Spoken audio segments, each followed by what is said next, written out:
सवाल मेरा यही है कि क्या इसकी हैसियत क्या है। एक दूसरा ये मामला आगे कैसे बढ़ेगा, क्योंकि ना ही फुल कोर्ट ने इसकी तहकीकात करनी है किसी इदारे ने।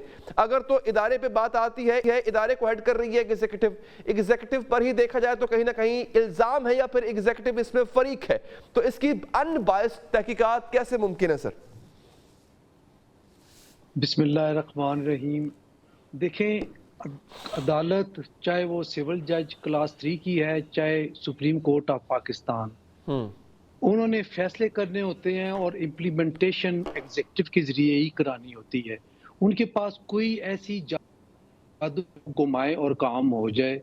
अपनी पास किए गए डिग्रीज, अपने पास किए गए फैसले, अपने अनाउंस की गई डायरेक्शंस, उनको इम्प्लीमेंटेशन एग्जीक्यूटिव ही हो सकती है और कोई नहीं है जिससे।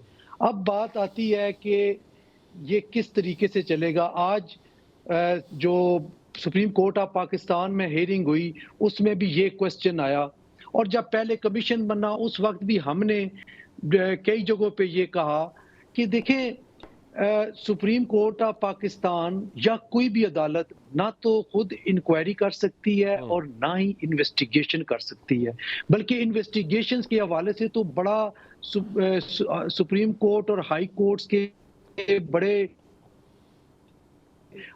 जिनमें ये है डिस्करेज किया गया अदालतों को कि इन्वेस्टिगेशन प्रोसेस में तो आपने इंटरफेयर ही नहीं करना।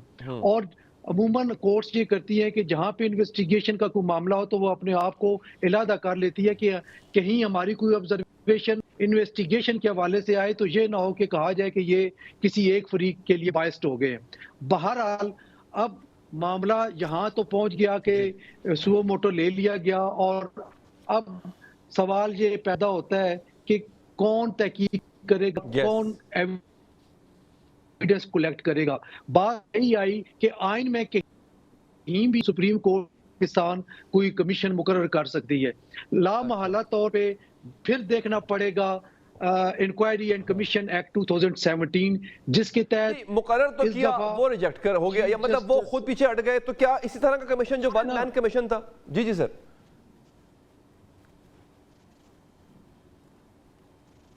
पाशा साहब, देखिए एक ऑडियो लीक्स पे भी इसी एक्ट के तहत एक ऑडियो लीक्स पे इसी एक्ट के तहत कमीशन बनाया था उस वक्त, जिसकी सरबराही जस्टिस काजी फाइज साहब और 2 हाई कोर्ट के चीफ जस्टिस साहबान वो थे।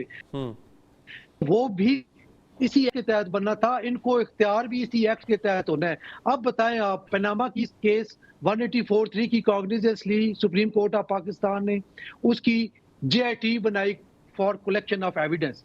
फिर अरशद शरीफ केस आपको याद होगा 184(3) की कॉग्निजेंस ली, उसके लिए भी JIT बनाई। अब हम ये तो नहीं कहते कि इन मुअज़्ज़ज़ जज साहबान को JIT के सामने किया जाए कि जो चाहे वो इंस्पेक्टर है या IG है, इनको हम चाहते हैं कि कोई ऐसा बंदा या ऐसी शख्सियात हो जो कि अदलिया से ही ताल्लुक रखने वाली हो।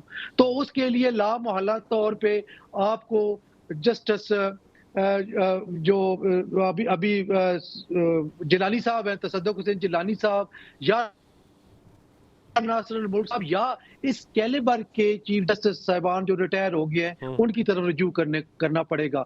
अभी आज जो ऑब्जर्वेशन आई है सुप्रीम कोर्ट ऑफ पाकिस्तान की कि हमें बताया जाए कि जब आइन खामोश है, हमारे पास इख्तियार नहीं है कि हम कमीशन बनाएं, तो फिर क्या हो सकता है।